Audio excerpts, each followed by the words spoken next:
دورہ بنگلہ دیش کے دوران دعوت اسلامی کی مرکزی مجلس شورا کے رکن حاجی محمد شاہد اتاری نے ڈھاکہ کے فیضان مدینہ جاتے ہوئے مدنی خبروں کو بتایا۔ فیضان مدینہ ڈھاکہ حاضری ہو رہی ہے شاید 12 سال کے بعد انشاءاللہ۔ وہاں آج مختلف چند ڈویژن ہیں، مدنی مشورہ بھی ہوگا، کون کون سے دینی کام ہو رہے ہیں اور کون کون سے دینی کام کب کس طرح کس انداز سے کرنے انشاءاللہ الکریم اس کی بھی ترکیب ہوگی۔ اللہ پاک خیر فرمائے۔ ادھر ڈھاکہ کے علاقے سعید آباد میں قائم مدنی مرکز فیضان مدینہ پہنچنے پر مقامی ذمہ داران و عاشقان رسول نے رکن شورا کو خوش آمدید کہا۔ اللہ تعالی رضا ای دعوت اسلامی ریونو بیرونو دان ای دعوت اسلامی اللہ تعالی رضا ای دعوت اسلامی۔ فیضان مدینہ میں شعبہ مدنی کورسز کے تحت 3 دن کا 12 دینی کام کورس منعقد کیا گیا، جس میں بوریشال، کھلنا، سلہٹ، پادامہ اور میمن سنگھ ڈویژن سے ڈویژن، ڈسٹرکٹ، تھانہ، یوپی، یونٹ اور سب یونٹ سطح کے ذمہ داران و شعبہ جات کے اسلامی بھائیوں سمیت دیگر عاشقان رسول کی شرکت ہوئی۔ کورس کے دوران مبلغین دعوت اسلامی نے سنت و بھرے بیانات کرتے ہوئے شرکائے کورس کی 12 دینی کاموں کے حوالے سے رہنمائی کی۔ اللہ تعالی رضا ای دعوت اسلامی ریونو بیرونو دان ای دعوت اسلامی اللہ تعالی رضا ای دعوت اسلامی۔ جبکہ سفر بنگلہ دیش پر موجود رکن شورا حاجی محمد شاہد اتاری نے بھی مختلف مواقع پر سنت و بھرے بیانات کیے اور اسلامی بھائیوں کی دینی کاموں کے حوالے سے رہنمائی کی اور منقبت امیر اہل سنت بھی پڑھی۔ تیرا کرم ہے ذات باری عطاری ہو عطاری، نسبت کیا ہے پیاری پیاری۔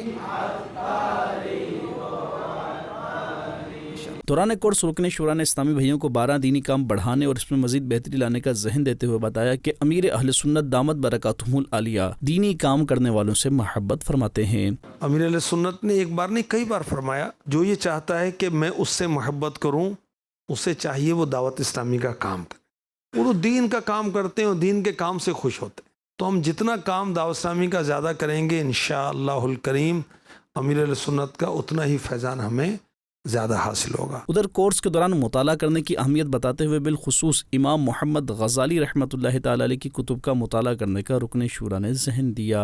صوفی بنانے والی کتابیں ہیں امام غزالی کی، اللہ کرے اس کو ہم پڑھیں۔ امیر اہل سنت امام غزالی کی کتابیں بہت پڑھتے ہیں، اور امیر اہل سنت نے اس کا اقرار کیا کہ اعلیٰ حضرت کا فیضان ہے، امام غزالی کا فیضان ہے۔ اعلیٰ حضرت عقیدے کی اصلاح کرتے ہیں، اعمال کی بھی اصلاح کرتے ہیں، اور امام غزالی تو ظاہر و باطن کی اصلاح کرتے ہیں، عقائد کے ساتھ ساتھ خاص وہ تصوف صوفی، دعوت اسلامی صوفیزم کی طرف ہے نا بھائی، اللہ کا شکر ہے۔ نیز موجود ذمہ داران و عاشقان رسول کو شیخ طریقت امیر اہل سنت دامت برکاتہم العالیہ کا مدنی مذاکرہ دیکھنے کی ترغیب دلاتے ہوئے رکن شورا نے کہا، مدنی مذاکرے میں ملٹیپل اس کے جو نا فوائد ہیں، بینیفٹس ہیں، لوگوں کے ایمان قبول کرنے کا سبب بنتا ہے مدنی مذاکرہ، بد عقیدہ کے عقائد کا صحیح ہونے کا سبب بنتا ہے مدنی مذاکرہ، بے نمازیوں کے نمازی بننے کا ذریعہ بنتا ہے مدنی مذاکرہ، شراب پینے والوں کی توبہ کا سبب بنتا ہے مدنی مذاکرہ، خودکشی کرنے والوں کی توبہ کا سبب بنتا ہے مدنی مذاکرہ، جاہلوں کو